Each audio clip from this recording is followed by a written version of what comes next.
Hey everyone, what's going on? I can't believe it's the end of the year already. It's Matt. Yeah. It's Zach, and I can't believe it either. My gosh. Where did the time go? Ugh. And here we are at the end of 2023. We do this episode every single year, kind of, well, because everybody does it, but we put our own special little twist on it. It is our top 5 albums of 2023, but our fun little twist on it is we also throw in some of our biggest disappointments of the year as well. So a lot of the good, a little bit of the what the hell happened. That's pretty much the theme of Epic Footnotes all the way around. Yeah, but unlike in the past, because, if you listen to any of our episodes, whether it's 2 minutes to review, if you have to pick 3, you know that Matt and I like to get a little competitive and duke it out over the spots. No, that's not what this episode's about. This episode is where Matt and I name our 5 favorite albums of 2023. We're not going to debate each other's picks. This is our personal favorites. We can explain a little bit why we thought it was the best of the year. And then we'll talk about it a little bit. I'll call him crazy. He'll call me nuts. The typical fun stuff. And, we'll, of course, go into some of our disappointments, some of our shocking moments, the things that made us go, wow, can't believe that actually happened. And boy, there's a lot that happened in 2023. Yeah. I mean, let's first focus on the fact that, I don't know about you, Matt, I actually had a hard time coming up with this list because there are so many darn albums that came out. So much new music. Both from just bands that we love that came back with a force to be reckoned with, as well as just some new artists that popped up that made us go, wow, cool. That's a nice little discovery. Or just some things that are like, we're still doing this. Big head scratchers. Yeah, like big head scratchers. And of course, if you've been following any of our episodes, you know what we're talking about. We reviewed a ton of albums that you can listen to on any streaming platform. Another year to be thankful for in regards to music, dare I say. And without a further ado, I think, you know what? We've teased you into what we might name as our favorite albums. Matt, do you have a preference on who goes first? Would you like to go first? Shall I continue the tradition of just hogging the spotlight up in the beginning? What would you prefer? I'll go first. Okay. Let's switch it up for the end of the year. Matt, let's focus first on your 5 favorite albums of 2023. Your choice if you want to do it in order or if you just want to ramble off a list of random titles. Here's what I'm going to do. I'm going to go just random, except for the last one. The last one is the top album of the year. And by the way, I'm actually taking notes because I have a prediction as to what that album will be, your favorite album of the year, as well as what is probably going to be on your list. And I'm curious as to how many on my bingo card I'm going to get. Just throwing that out there. All right, have a little fun. Here's number 1. Number 1, you're not going to get it all. I know this for a fact. All right. So when I thought back to 2023 and realizing that this album did come out in 2023, it came out in January, it made me realize, wow, 2023 was both long and extremely short because I can't believe that we're at the end of the year already. One of my favorite bands of all time, and I can say this now because I've been listening to them for forever. They came out with a new album this year called ID.Entity, and the band is Riverside. Zach, you've seen them with me. Yes, but hold on. They came out with a new album this year? Yeah, came out in January. It's a new album, not like a live album or brand new. Continue. Yeah. My apologies. So the album is really a lot of their albums are concept albums. This one kind of plays on the idea of this like neo kind of cyberpunkish vibe and learning or listening to how AI is kind of integrating and taking over everything and making you really kind of question, who are you? Where are you? How human are we still when we're starting to switch over to this AI type world? And he also, the lead singer and the brainchild of, and I always get his name wrong, I'm gonna butcher it. It's Mariusz Duda, Mariusz, and his brainchild is Riverside. That's the main band, and then he's got 2 side projects. He's got his own solo thing, and then another band called Lunatic Soul. That if you've been with us, I've talked about them a good deal in the past, but.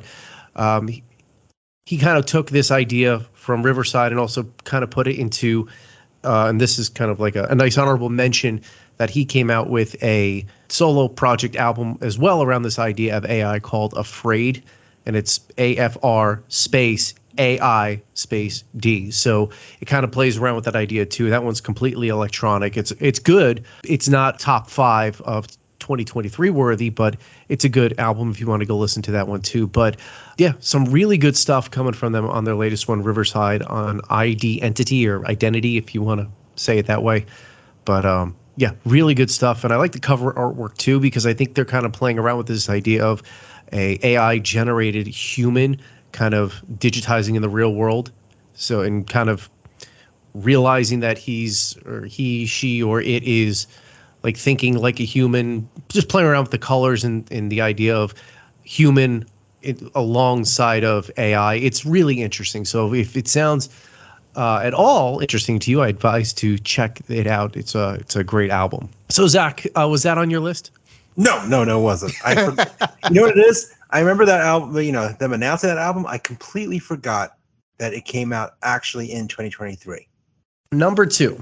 This album is probably an album that shouldn't have been made, but unfortunately, with the passing of Taylor Hawkins, the Foo Fighters came back with a very somber, a very heartbroken feeling album, and a very plain album from the cover work perspective.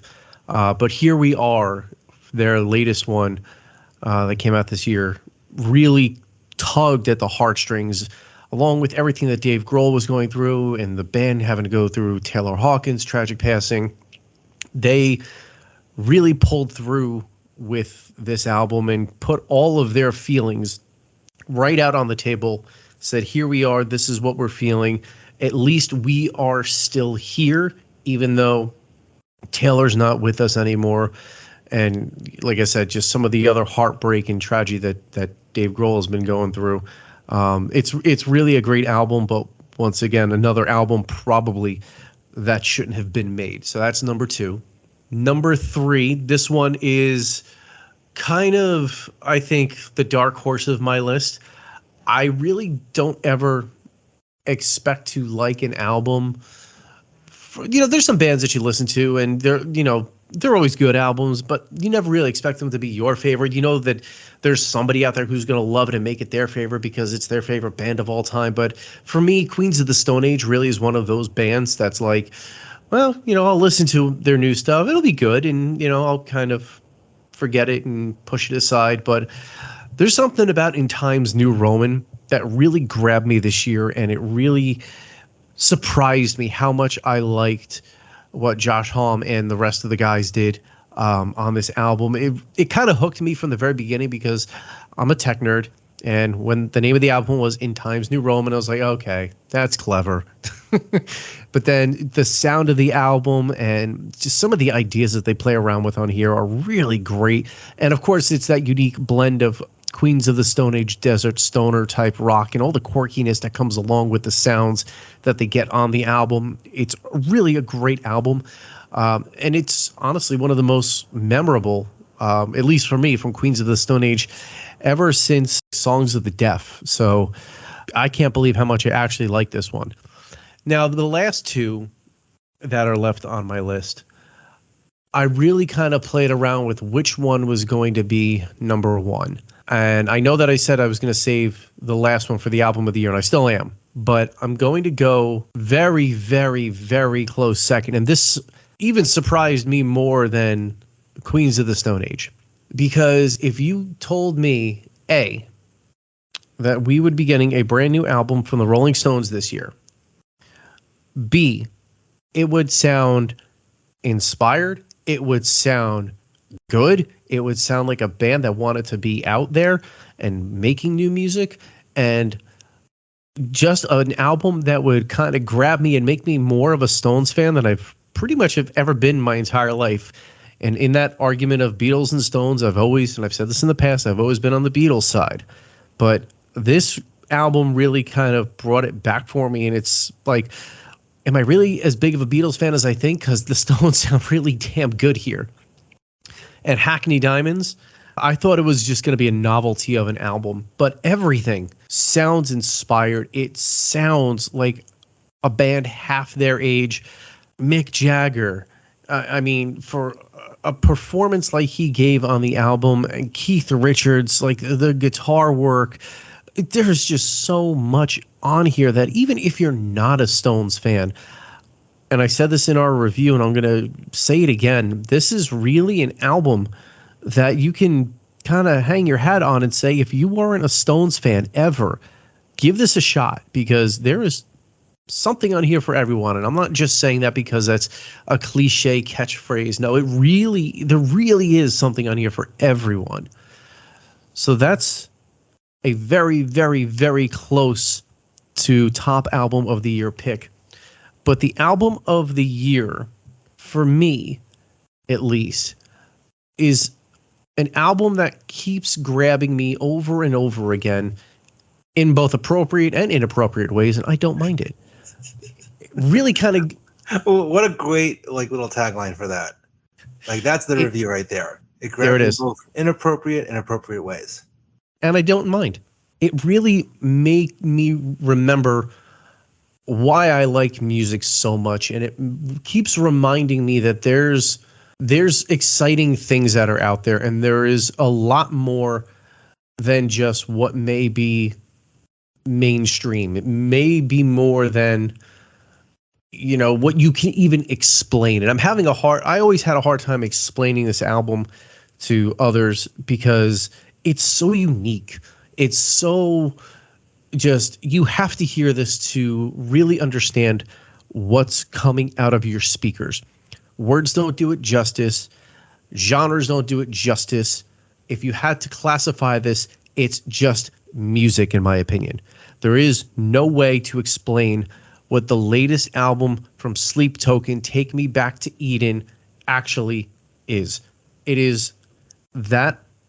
It is a kid on Christmas morning with that wonder in their eyes. That's really what it did for my ears this year. And I still listen to this album religiously, and I still recommend it to anybody who's looking to try to spice up what they listen to a little bit, because it is so unique. It is so different, and it really blends all sorts of genres and all sorts of sounds together to produce this huge, larger than life album. So there you have it. There is my top 5 of 2023.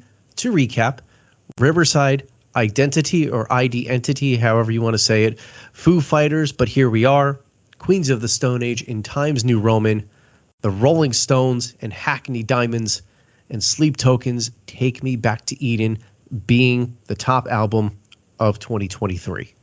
So I have to admit, pretty much kind of got the last 4 of your picks. I figured they were going to be on your list. I wasn't actually entirely sure about Queens of the Stone Age. I'm not surprised by that. If I had remembered that Riverside came out of an album, I would have definitely had assumed you were going to put that on your list.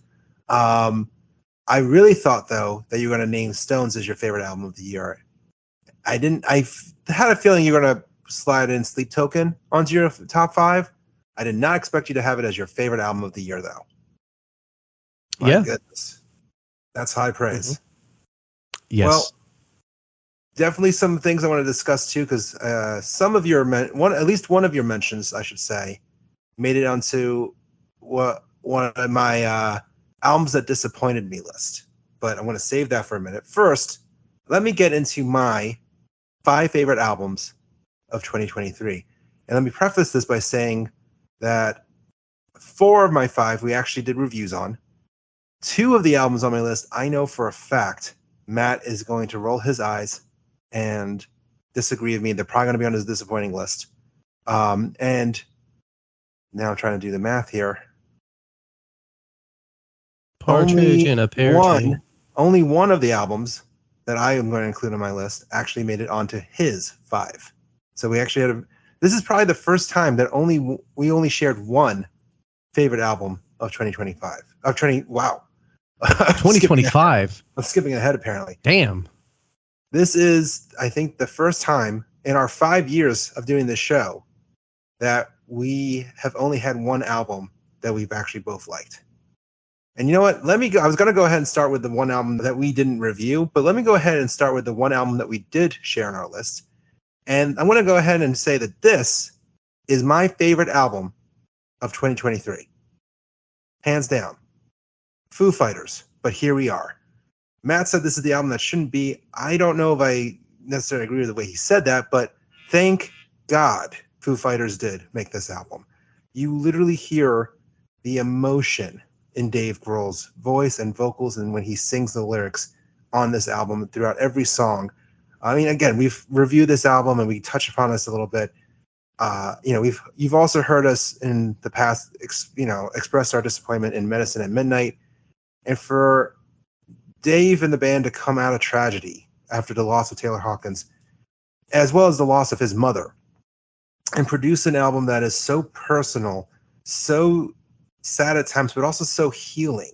It really is the album that that really resonated with me so much. Having lost some loved ones this past year, it just hit all the right notes, is the best way to kind of say it.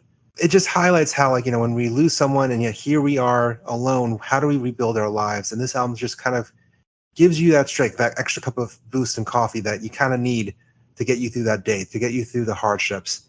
And it just reminds you of why Dave Grohl is probably one of the best modern rock frontmen ever. So yeah, my favorite album, I'm going to start it off on my list instead of making you wait until I share all five. My favorite album of 2023 was Foo Fighters, but here we are. Okay, before you go on, I just want to say one thing about something you made a comment on. Mm-hmm. The only reason why I say that this album shouldn't have been made is because of the tragedy that's associated with it.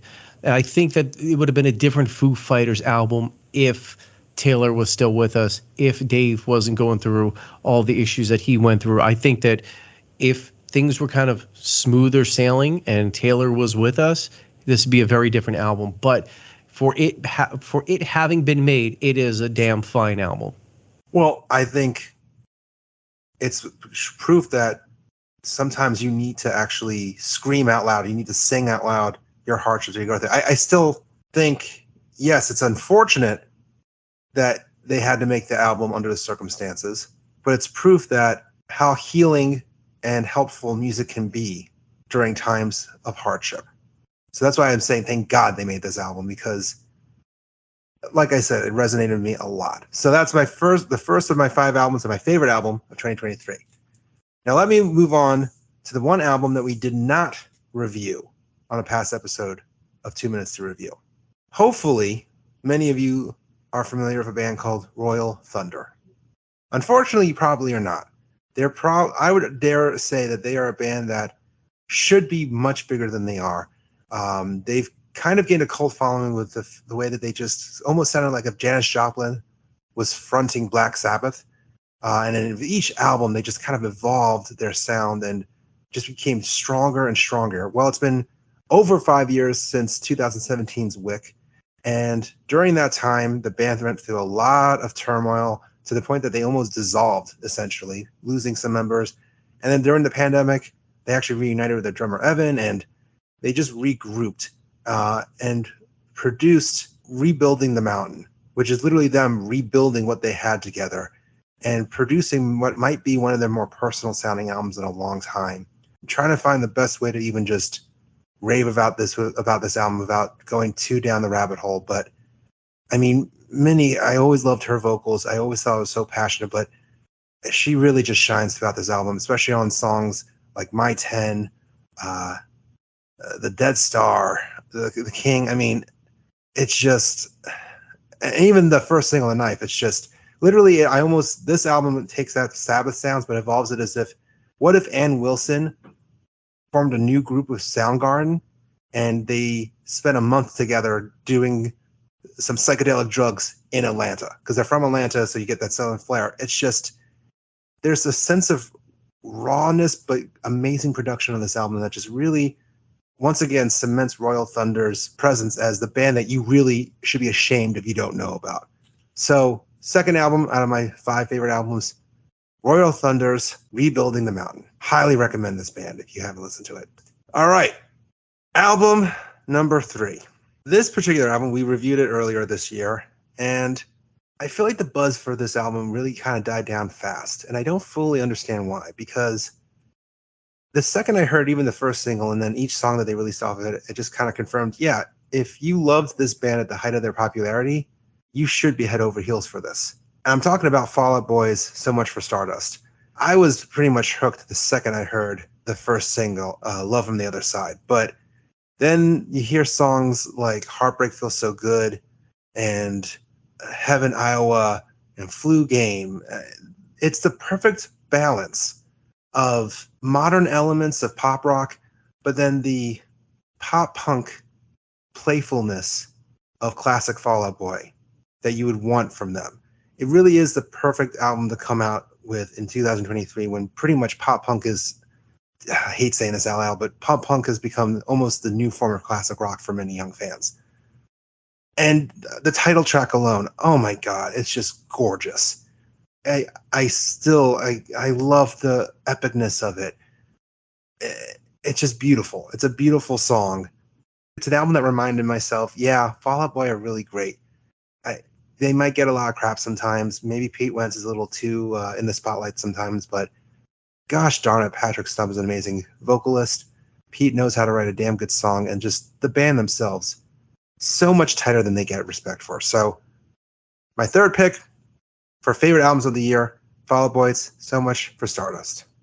And continuing on with the pop punk kind of flair, this album I know Matt is going to roll his eyes at. This is the one of the two, because I know he wasn't as fond of it as I was when we reviewed it. But I really did think that Blink-182 came back with the album fans wanted from them. It had the kind of modern dark elements that their self-titled album that, Matt, get ready to feel old, that came out 20 years ago. But also with the playful pop punkness that they want. I mean, how dare you? Yeah, sorry, man. How dare you? Sorry to make you feel old, but guess what? It's the truth. I mean, the song Dance With Me alone, as I mentioned this in our review, it makes you feel reminiscent and nostalgic for your youthful times without it feeling too forced and without it feeling too pandering. And I'm sorry, but if you listen to that ballad title track and don't get a little emotional, check your pulse. Go see a doctor. Find out what is wrong with your heart, damn it. So yeah. He told me I was fine. I got to check up. Go back. Get a new doctor, Matt. Do it. Schedule it now before the holidays. Anyway, fourth pick, Blink-182's One More Time. And dare I say, maybe it could be the comeback album of 2023. Oof, I know. Hot words. And then finally, I'm not going to go too down the rabbit hole on this one, because you've probably heard us talk about this album in every other single episode this year since the album came out. I know Matt is going to pick this as one of his disappointing albums of the year. I know he disliked it, and I still kind of scratch my head over why. And maybe I'm biased because they're my favorite band in the world, but gosh darn it, I really, really, really, really, really, really, really, times 10, really loved Metallica's 72 Seasons. Is it the perfect album? Maybe not.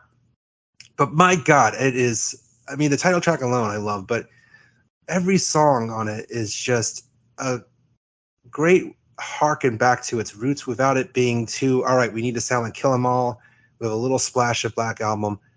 I mean, you really kind of get a sense of, instead of them just trying to recapture their old days, they try to recapture what actually inspired them. What were the bands like Judas Priest, Merciful Fate, Diamond Head?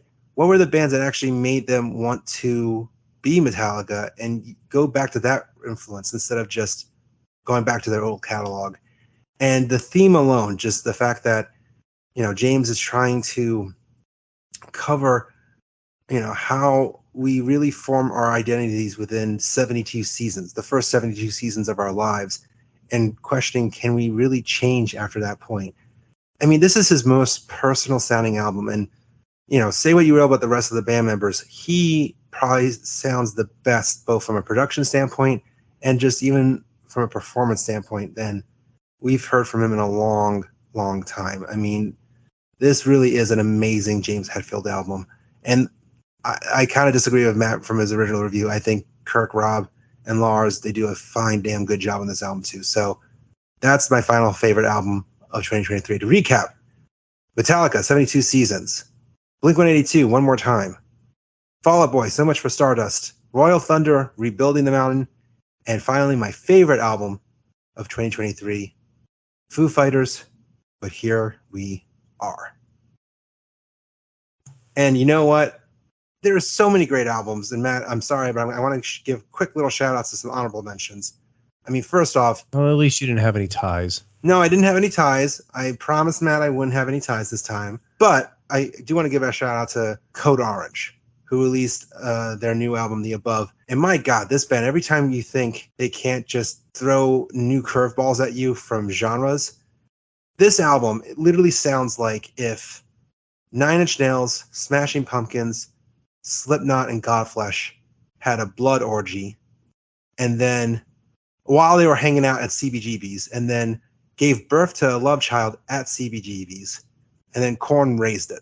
Like, it's their most accessible sounding album, and it's still a damn weird album, and they really just elevated their game, and I think it just kind of further cemented that Code Orange really do have the potential to be the next big band. I mean, be prepared to be weirded out, because there's going to be some moments where they just sound like pure extreme mayhem, and then suddenly come up with a trippy, hoppy song, or even a song that literally could have been a Smashing Pumpkins song, which is funny because Billy Corgan does appear on the album, but not on the song that I'm talking about. I'm going to let you listen to it and figure out yourself, though. Also, just, shout out to Baroness, who released an awesome album, Stone. Ripe. Matt, I think you've seen me wear this band's shirt many times, but Ripe is a really fun party rock band that just released their first album, Glass Note, called Bright Blues. I would argue that actually has a lot more personal elements to this to it. There's one song called Ed that talks about what they envision death basically being like, and how it's actually a pretty peaceful experience to meet death, and how he really helps just with the organization of life, or the circle of life, I should say.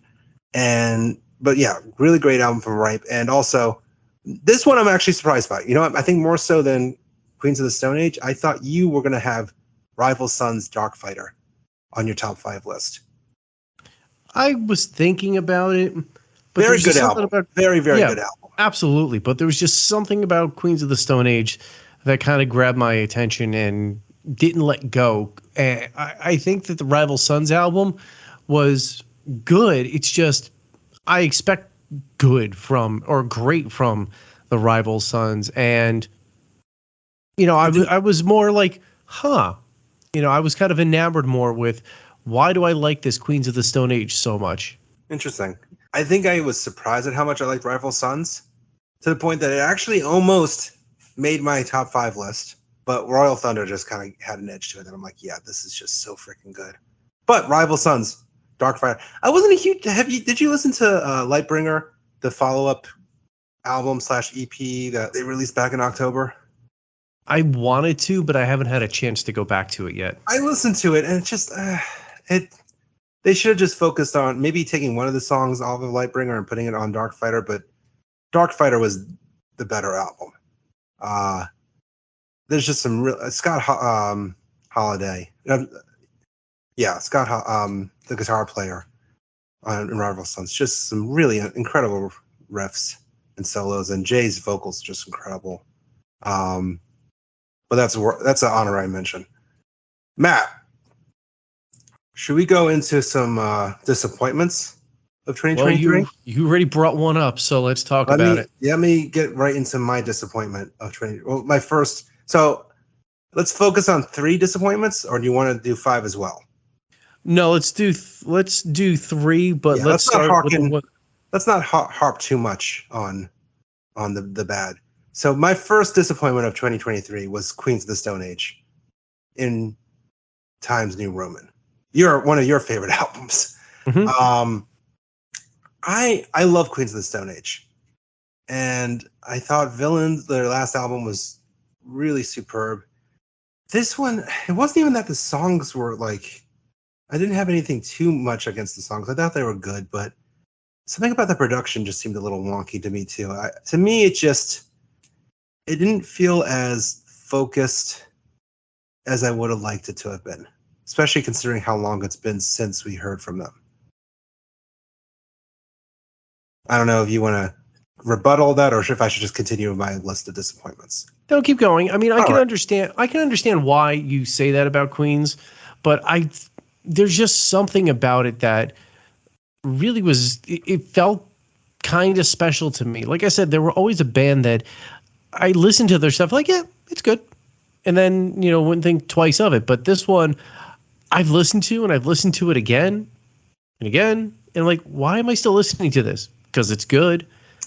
But I couldn't explain to you why. It's one of those albums that kind of just grabbed me, and it hasn't let go.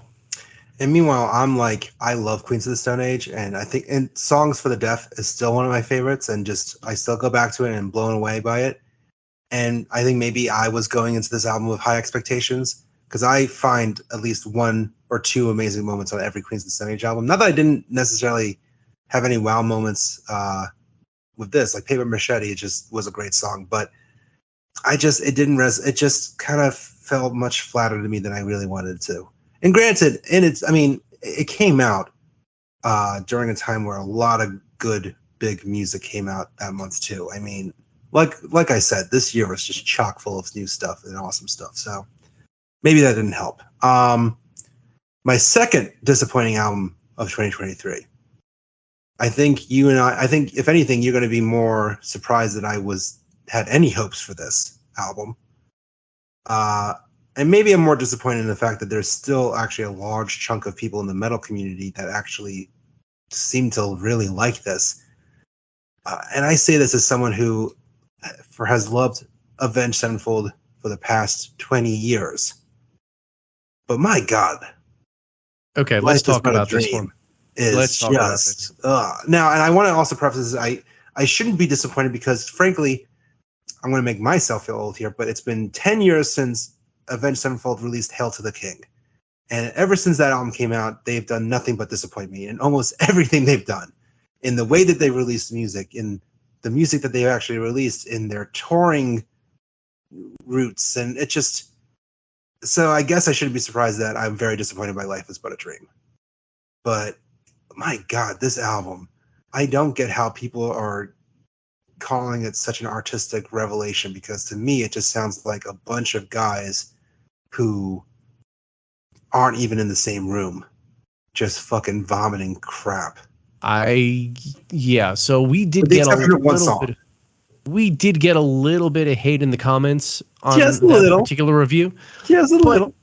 I think that's just people being fanboys of Avenged Sevenfold. Like, they can do no wrong. Like, this is their version of Metallica, right? And they can do no wrong to some people. Or pick your other favorite band and insert them in here, and their diehard loyal fan base is going to love everything that they do. Hell, and I'm going to take this to Metallica for just 1 second because I'm more familiar with the Metallica community, that there are some people that will even stick up for Lulu. If you don't know what Lulu is by Metallica, it's essentially the album they did with Lou Reed. You know it. It's a huge flaming pile of crap, and it was like a pretentious project that was supposed to be art rock that I don't know what the hell anybody in that room was thinking, but I digress. But somebody defended that album, saying it is their favorite Metallica album, and if it was for this reason and that reason, and they weren't sarcastic reasons, they were actually pretty decently thought out ideas. But I still want to know if that person was a Lou Reed fan and he understands Lou Reed and went really deep into Lou Reed, and this is what he was trying to do with Metallica. But as I keep going down this rabbit hole, that's what people are doing with this album, with Avenged Sevenfold. There is not a redeeming quality about that album. Not a one. Actually, there is one redeeming quality. In my opinion. There's two redeeming qualities. Okay. First is the song Cosmic. It's actually pretty cool. It actually is probably the one time that they combine electronic elements with metal that I'm like, oh wow, this actually really works. And I kind of wish they evolved from that. And the other exception I'll give them is Brooks' drumming. It's not his fault. on this album. He sounds like a well-oiled killing machine that is stuck in a closet and begging to get let out and being told what to do. Like you can hear him doing a phenomenal job of drumming, and then just suddenly M Shadows on a mushroom trip, just screaming out nonsense over it. Like it's just disorganized. And that's what I think doesn't make any part of it redeemable for me, because I mean, you can say that the drumming is good, but the drumming is good on a bad album really is just, it's bad drumming. Yeah. But I mean, that's my take on it. I don't understand what they were trying to do, and as much as people try to tell me that they're, you know, anti everything and this is what they're doing and it's amazing, and you're clearly living on another planet, because there are ways to do artistic type music. Like that's what I would consider Sleep Token to be, to a certain extent. Is it's an artistic expression. And this is not actually one of my disappointing albums, but I didn't name this in my top 3. I might actually, though, throw it in if it was going to expand it on top 5. I liked Sleep Token, The Summoning. I was a little like, okay, cool. They have a cool image. They have, you know, he's a phenomenal vocalist, but I wasn't as like, wow, they're really blending genres together. I kind of thought it was just if you had told me it was just a random djent metal band, I'd be like, yeah, that sounds right. It really is. I wasn't as like blown away by them. I didn't get the same acid trip as you did while drinking the Kool-Aid. Okay, first off, I didn't drink any Kool-Aid, and I don't care what their image is. I'm listening to this from the perspective of, this is the first time that I ever listened to Sleep Token, ever. And this was the album that I'm introduced to them on, and it is a very interesting way that they choose to blend sounds of dark, scream metal, and then turn around and almost sound like Post Malone-ish or even like Ed Sheeran. I didn't hear that. I heard so many moments. I heard some of the clean moments, but I didn't hear any crazy like jumping back and forth between genres. Like there were some very cool songs in there, and again, great musical performances. But to me, it's the imagery that kind of like over flooded everything. To me, you listen to a band like 12 Foot Ninja, who I've mentioned in the past. That to me is a genre bending. Like 1 second you can hear in your face metal, and then within seconds they're playing Latin jazz or disco. Okay, like that, but then they make it work and they make it all fit within a sound, and yeah, they do. Sleep Token, it's just, to me, it was all just one sound and nothing really genre bending or back and forth. I liked the album, but I think it got a little too much credit and praise. But let's move on. That wasn't my disappointing album. My third pick for disappointing album. My third pick for disappointing album of 2023 is an album that I actually do like. I should preface this by saying I do like it, but compared to its predecessor, it's a little disappointing. I'm talking about Måneskin. Yeah, the band that won Eurovision a few years ago that has pretty much now taken America by storm. Their album Rush came out in 2023. And while it is chock full of a lot of fun, good, memorable, catchy songs, like Supermodel and whatnot, but the problem with that album is that it's a little too overproduced. Its predecessor, Teatro di Lara, I'm going to butcher it, but Teatro di Lara Volume 1. It came out in 2021. It has, I Want to Be Your Slave, For Your Love, like some really great songs in it. That album sounded so larger than life and so just gritty. I described it in the past, Al. It's as if My Chemical Romance wanted to make a Guns N' Roses album, and instead of screaming about their emotions, they said, you know what, screw this, let's just have sex and screw each other like animals. that album captured what Maneskin sounds like live so well. And I got to see them last year perform a small intimate show for SiriusXM, and it was phenomenal. Like it literally was like, oh my God, these guys are larger than life. Of course they're playing arenas and stadiums right now. They deserve all of it because they're just that phenomenal. This album, Rush, it's very good, but it's more like if the Killers created an Iggy Pop album, which is not bad, but disappointing because you lose some of that bite, you lose some of that strength, that larger than life sense. And again, you got some good songs like "Oh My Mind" and "Gossip," but even "Gasoline," which they performed live a few times the year prior, loses some of the edge that when you watch some of the live clips it had. So that's why I'm saying it's disappointing. Not that it's a bad album, but I think it doesn't live up to the potential that this band has.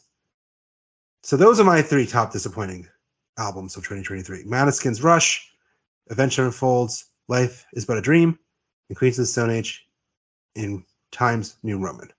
Matt, let's start off with your list with the album that I know for sure is on your top 3 list of disappointing albums of 2023.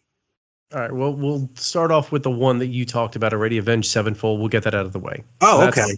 Go ahead. Well, I mean, right. we've already kind of talked about it. Yeah, we already talked about it, so I just wanted to say that that's one. Okay.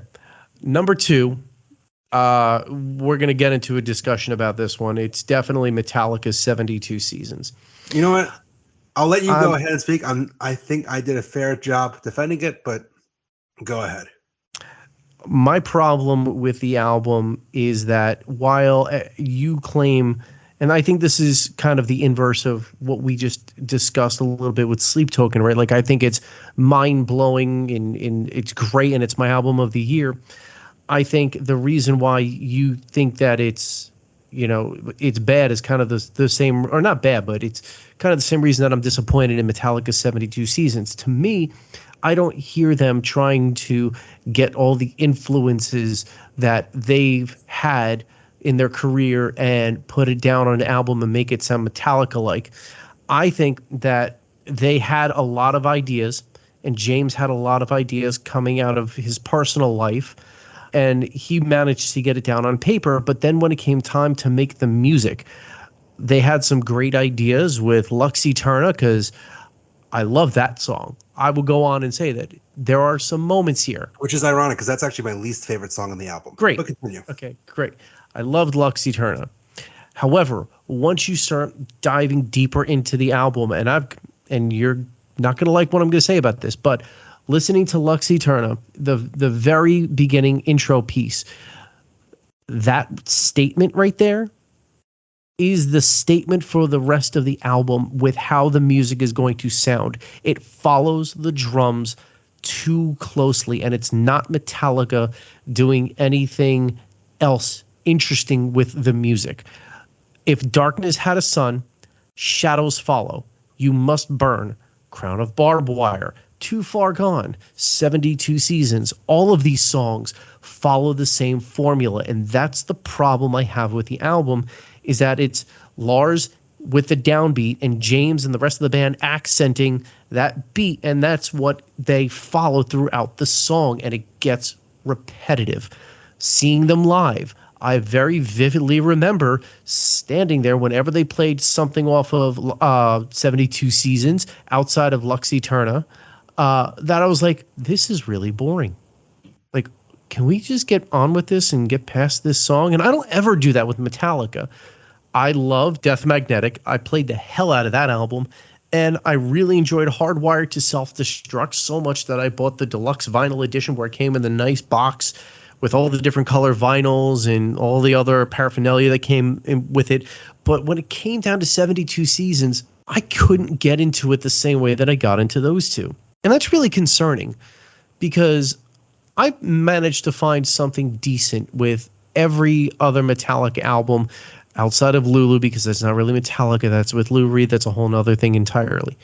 Like, I found parts of Saint Anger that I will stick up for, and I will really like what I'm hearing from those particular songs. The Unnamed Feeling is one of them. I really like what they did with Frantic. In fact, I heard it live when they toured with Godsmack, right when the album came out at the Nassau Coliseum on Long Island, and they had the real snare drum, and those songs sounded great live. This is the only album that I have never been able to nail down something that is like, well, I can really get behind it. Like I mentioned, I like Lux Eterna. Okay, that's really it. It's like, okay, well, where else can we go with this? It's just that the music sounds secondary to James's incredible performance and extremely deep lyrics. And to me, on Metallica's albums, the lyrics and the music are almost one. Like you can't separate them. Like they're so powerful. Like you can't think of the song One, the music separated from the lyrics. Like it's that piece of music is incredible for that reason, because the lyrics are so strong and the music is so inspired. There's just something about it that's like almost otherworldly. This album, it's like, meh. And I could not disagree more. I mean, I delved into it earlier. I delved into it in our full review of 72 Seasons, available to stream on any platform you can imagine. But to me, I mean, like I mentioned, Lux Eterna is actually the song I liked least. I mean, other than the title track, which I still blast once in a while just to get me pumped up. I mean, Shadows Follow, Too Far Gone, Room of Mirrors. I mean, even songs like You Must Burn that I thought was a little bit on the mess side, I still found some intricacies with Kirk's playing and, of course, James' vocals that I really enjoyed. To me, I actually almost feel like this is as inspired sounding, if not more inspired sounding, than Hardwired, and right up there with Death Magnetic. I'm also someone who will defend certain moments in Saint Anger, and have even said in the very first episode that we ever recorded for Epic Footnote that with a little tweaking and remastering for Saint Anger, it could have been an actually phenomenal album. And it's the album that they needed to make at the time. To me, this 72 Seasons, I think they hit it out of the ballpark. But honestly, go listen to our original review of that album, where we really duke it out and for further insight into that, even though we duked it out a little bit heavy into this as well. What is your third most disappointing album of 2023? Okay. This one, I had some hopes. Man, were they dashed real hard. And I would say that this is probably, if you looked up the word pretentious in the dictionary, this is the album cover that is next to the word pretentious. This would be The Dark Side of the Moon Redux from Roger Waters.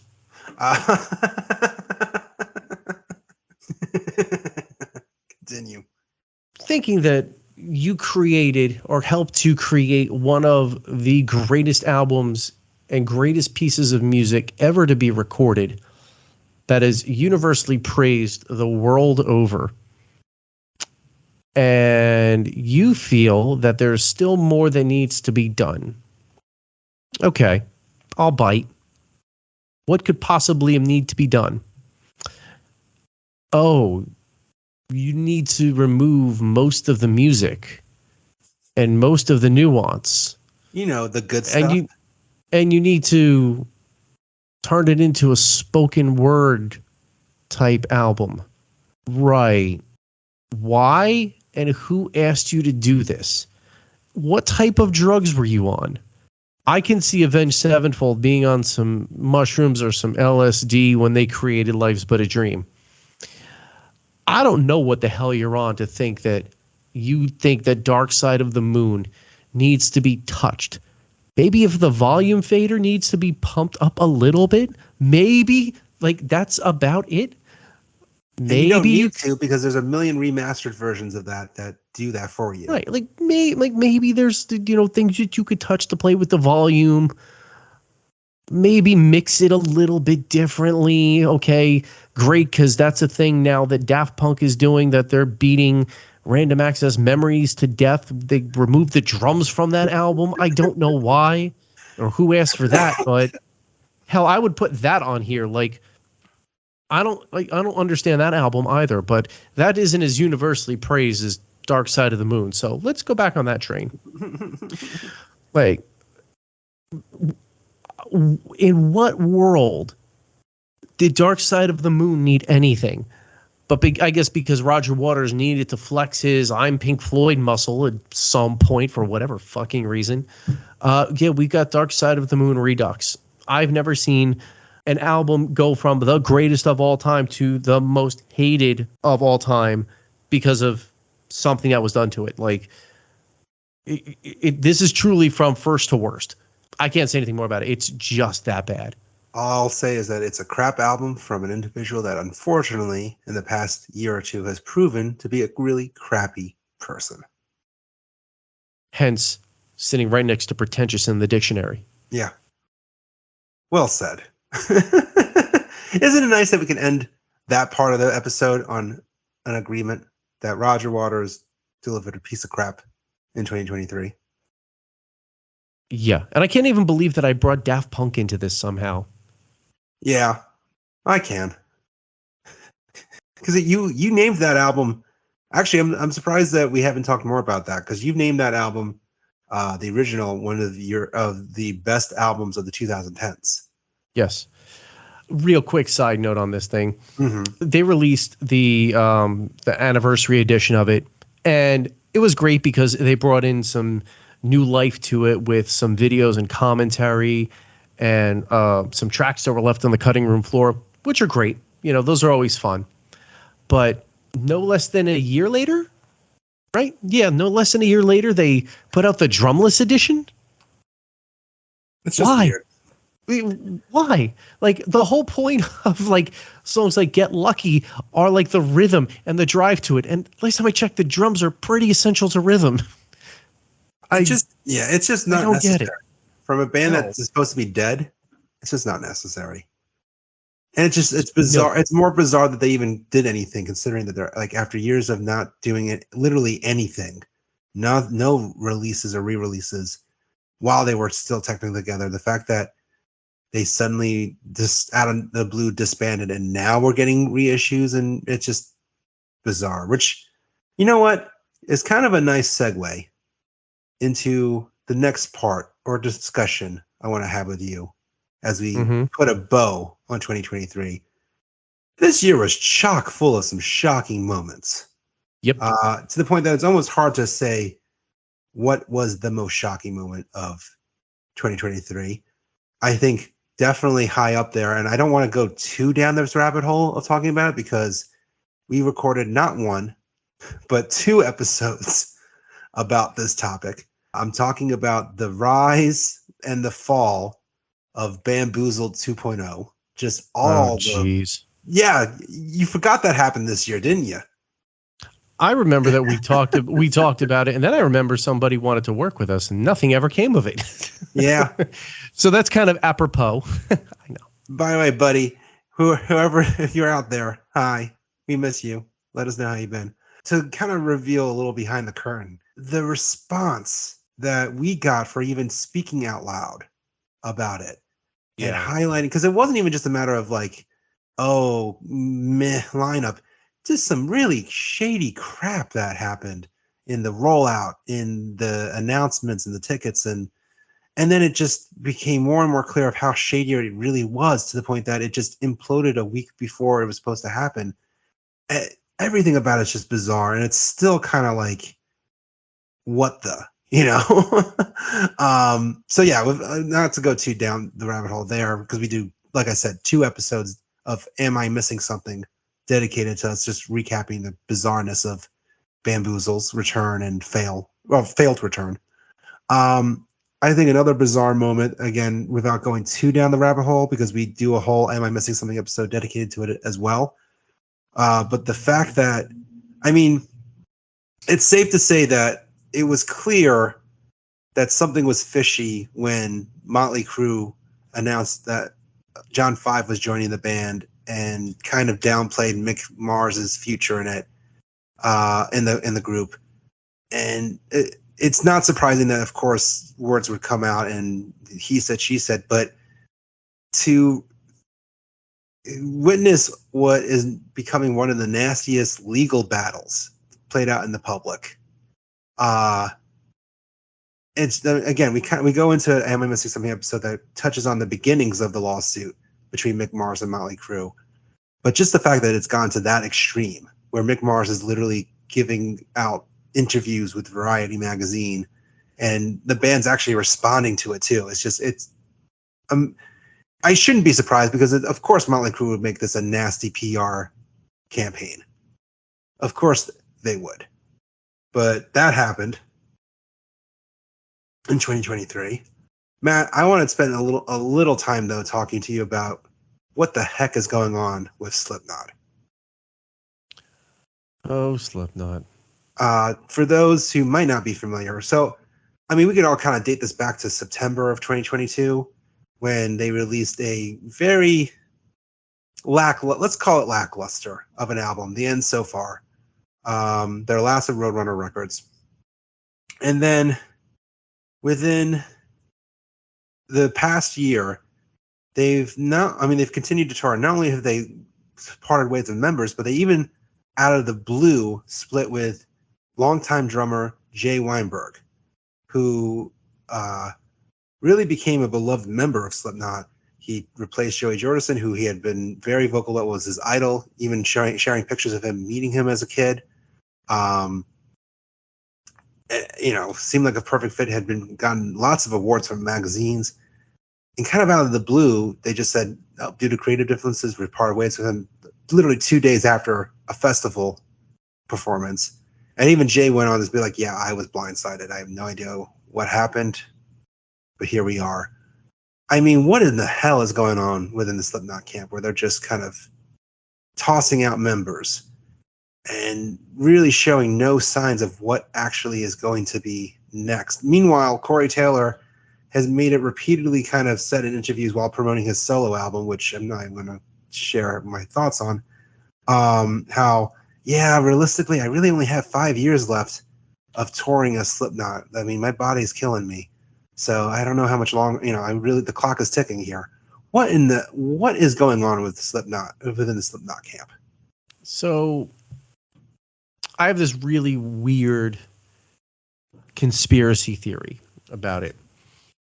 I think that Jay Weinberg at one point brought up some health concerns that he had. And I think that because of those health concerns, maybe he wanted to stay in the band and he wanted to continue on and record and do whatever they're doing now.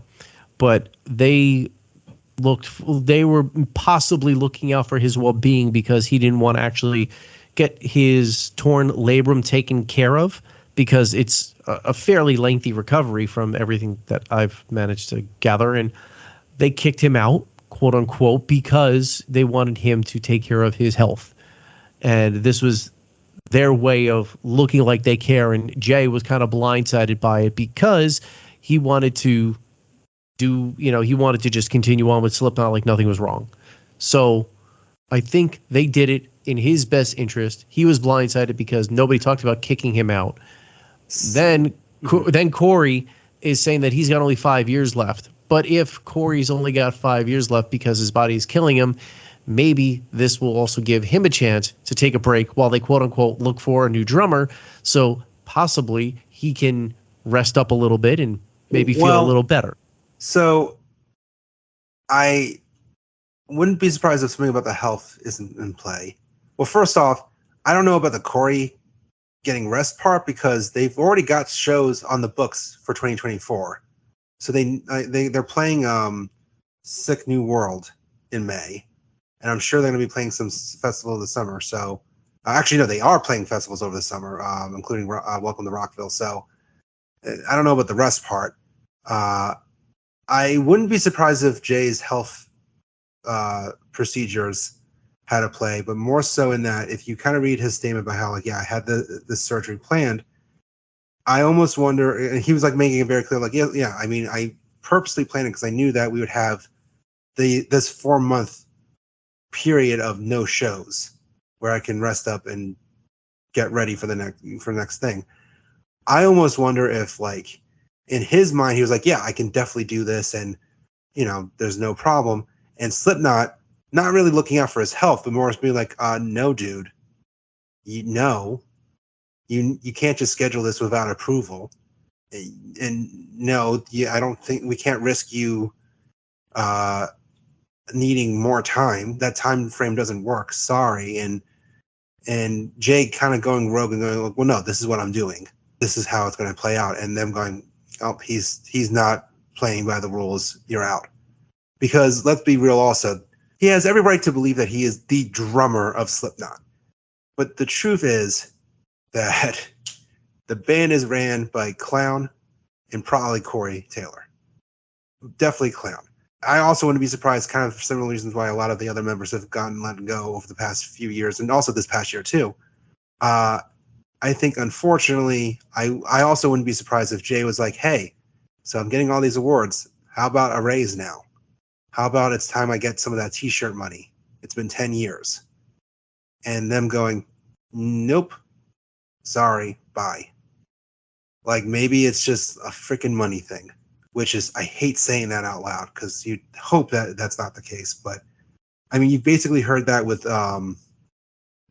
even just with Deftones, how when they were trying, I forgot the bassist's name, but he was saying, like, I've been in the band now for 10 plus years and they keep treating me like a touring member, even though I've actually contributed writing to the albums.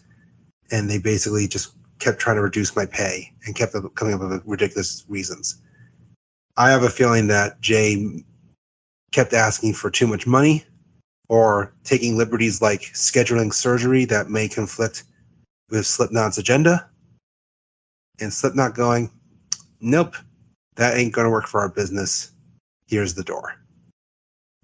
Which sucks because that is some corporate BS that you would hope a band wouldn't stoop to. But let's be real.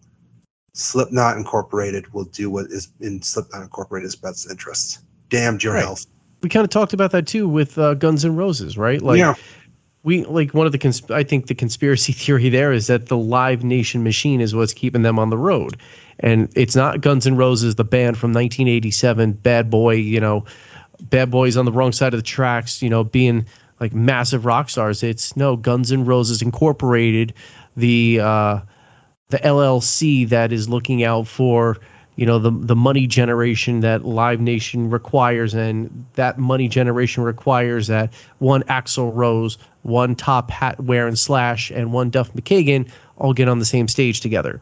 Yeah. That's what keeps that money machine rolling, and Slipknot may be at that point too. Because let's face it, as much as you want to feel old, Zach, Slipknot is dad rock. Oh, I wouldn't call them dad rock, but guess what turns 25 years old next year?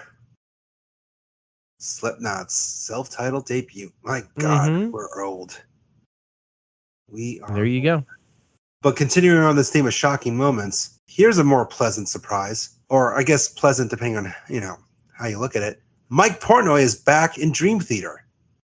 Yeah, that's kind of weird. Who had that? I mean, who expected that to happen? I think that there's something more behind that nobody's leading on, because Dream Theater was great with Mangini. I've seen him a couple times live, and the albums that he's been on are great, and they were very well received. Yeah, they're great, and I don't understand why Mike Portnoy all of a sudden now, I guess because the Winery Dogs isn't paying off anymore, and he wanted to get back to drumming. I get why Mike Portnoy wants to be back in the band.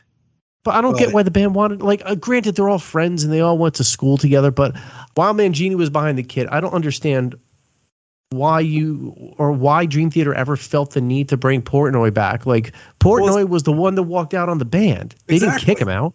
Portnoy walked out. And then they got even more annoying when Portnoy was like, hey, I went back in. And they were like, no, you left.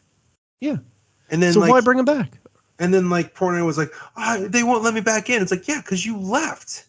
Yeah, and even left. The band was saying you know what? I'm not going to lie. Kind of happy Mike left, because Mike was very infamously known as a dictator in Dream Theater. He controlled. See, so many mics.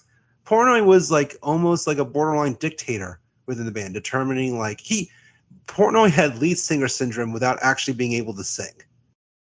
And when he left, you can tell that all the band members actually felt a little bit excited that they might actually get to do what they wanted to on stage. So it's bizarre. And it's, I mean, I would argue that it's not like you're going to see Dream Theater touring, and at least, you know what? Maybe I'll be wrong on this one, but it's not like you're going to see them touring amphitheaters now that Portnoy's back in. I got to believe it's going to be almost the same number of tickets sold at the same type of venues. I would believe, I think at least. I mean, it just, I have a hard time believing that. I get it. Like, there's a lot of fans excited, but I don't know. It's a little, just like how I'm a little surprised, and we've talked about this in an episode to a great length. But the fact that so many people are actually excited that Creed is reuniting next year. Okay. This is one thing I understand that Creed might have been the Nickelback of their time, but I mean, there's a lot of people who are not in the rock community or not in the music community like we are that just love Creed. Like, and that was and there was like a lot of outcry in our comments that they were bashing you, saying, "What are you talking about? Well, thank you for listening, by the way." You know, I understand why they're coming back, and I understand the paycheck behind it. But you know what though? They don't sound that bad. I hate to break it to you. Like, I don't know. Like, wait, how do you? They haven't played yet. They haven't played a single show together yet. How do you know? Because Scott Stapp has, you know, we've got YouTube, and Scott Stapp didn't sound bad on the last album that they did together, Full Circle. Granted, that was a while ago. It was a while ago, but then Scott Stapp still did solo stuff, and he didn't sound that bad. And then the guys in Alter Bridge, they don't sound bad. And if you put them, dude, they're not going to sound bad. I don't know. They're not going to go out on the road and sound. It might be bizarro world, but then look at the world that we're living in now, dude. We're old. You keep reminding me, and now you're forgetting that we're old. We are living in a world, talk about bizarre, where Daryl Hall can put a restraining order on John Oates. For, you know, more recently, where Hall and Oates just are dissolving in legal battles right now over like catalog sales, and just to see that headline, Hall's granted restraining order against Oates. I know it probably wasn't actually what everyone assumed. It really was more just like a restraining order of him being able to sell his catalog. But just the image or the idea that John Oates is stalking Hall, and that Daryl Hall needed a restraining order, that was whoa, wasn't expecting that. But maybe he found out he was a man-eater. Watch out, boy. He'll chew you up. I can't go for that.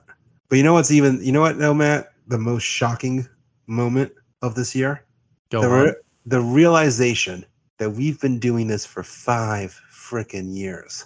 Yeah. 5 years, my man. It has been 5 years. It's kind of hard to believe. My goodness. And we've done a heck of a lot together, bud. And it's only going to continue on into next year. There you go. And hopefully into the year after that.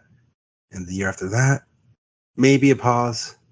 And then a reunion tour where we'll do podcasts on cruises like Creed. And you'll still be here too. Hopefully. But we actually do want to say thank you all so much for putting up with Matt and I's blabbering about your favorite albums and bands, and maybe once in a while finding something that you agree with about it with us. And just thank you for also just commenting and for listening and for actually chiming in and helping us continue the dialogue, both in the comments of our episodes as well as just on our socials. I swear this is not just me trying to plug all the socials we're on, but just, I mean, it's been incredible to see people actually responding to us on Instagram, on Facebook, on TikTok. We're on TikTok now. That still blows my mind. And your feedback on TikTok has actually been incredible. And just YouTube Shorts and the interactions we've had there with everyone. I mean, we do not take that for granted. We really love and are honored that you're engaging with us, and we hope that you continue to engage with us on all those fine social media platforms I just mentioned.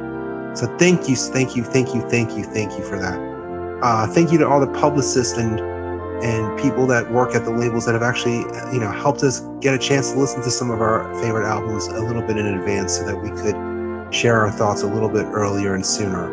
Thank you. I mean, we appreciate you trusting us with your music and also letting us chime in.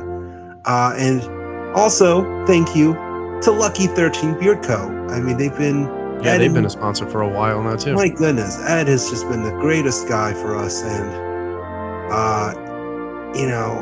we really appreciate his support. And I mean, we love his products. I mean, if you have a beard, you need to check out his beard oil. I mean, Matt, you cannot rave more about his beard oils.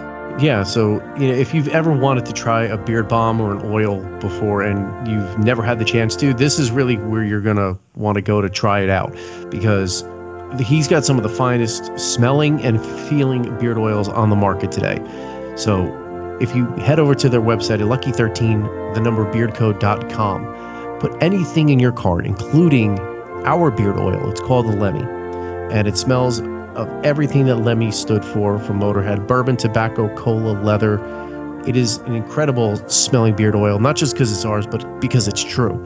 So if you throw anything in there and use the code EFP10 at checkout, you're going to get 10% off of your entire order, whatever it is. If you don't want to smell like bourbon, tobacco, cola, and leather, and you want to smell like a tropical island, you can smell like a tropical island. If you want to smell just like a barbershop, you can smell like a barbershop. He's got a bunch of amazing scents. So don't feel that you have to buy ours. Thank you if you do. However, we will still give you that 10% off by using the code EFP10 at checkout. Lucky13, beardco.com. I gotta keep plugging some of our other stuff too. If you want to keep showing some support for us, we've got hats, t-shirts, hoodies, coffee mugs, stickers with our cool logo on it. It's a really fun way to just let your friends know, yeah, I listen to Matt and Zach talk about music a lot. It's also just a cool way to help us continue to do these podcasts and episodes. So bring it up, because you know what? The holidays are just a few days and weeks away. It's a nice little stocking stuffer. Or go to the link in any of our bios on any social media page where you can find a link to our merch site. And thanks in advance for helping us support, do these episodes by purchasing merch. And your loved ones are going to love it. Great holiday gift. And once again, thank you for listening to our episodes, for subscribing to our YouTube channel, for helping us go well over 1,000 subscribers at this point and growing. Seriously, thank you. Let's try to double that next year. Yeah. You know what? Triple it. Let's triple it. Seriously, thank you for subscribing and for listening to us. It means so much. Matt, thank you for always putting up with my crap as we duke it out in these episodes. This is one of my favorite things to do, is talk music with you, pal. And same here. I thought you were going to say love is what makes a Subaru a Subaru, not a sponsor. We both do. They're not a sponsor, but we both do drive Subarus. I don't know. Yeah, that was kind of odd. I don't know what that says about us, but we do love granola. Anyway, this is true. But yeah, this has been. That's gonna be a new goal of ours now, is to get a granola sponsor. Maybe. You never know. Fun. If you produce fine granola products, hit us up. Let's talk business. That really sums up us in a nutshell, just like these granola ones. Anyway, how did I get in this nutshell? Name that movie. Name that movie in the comments of this episode on any streaming platform. That's how I know you listened this far. Let us know. Thank on Facebook, Twitter /X, Threads. What movie did Matt just quote? Thanks so much for listening, everyone, and we hope you join us for future episodes in the new year and for many more years to come. Love you all. Happy New Year. Happy holidays. See ya.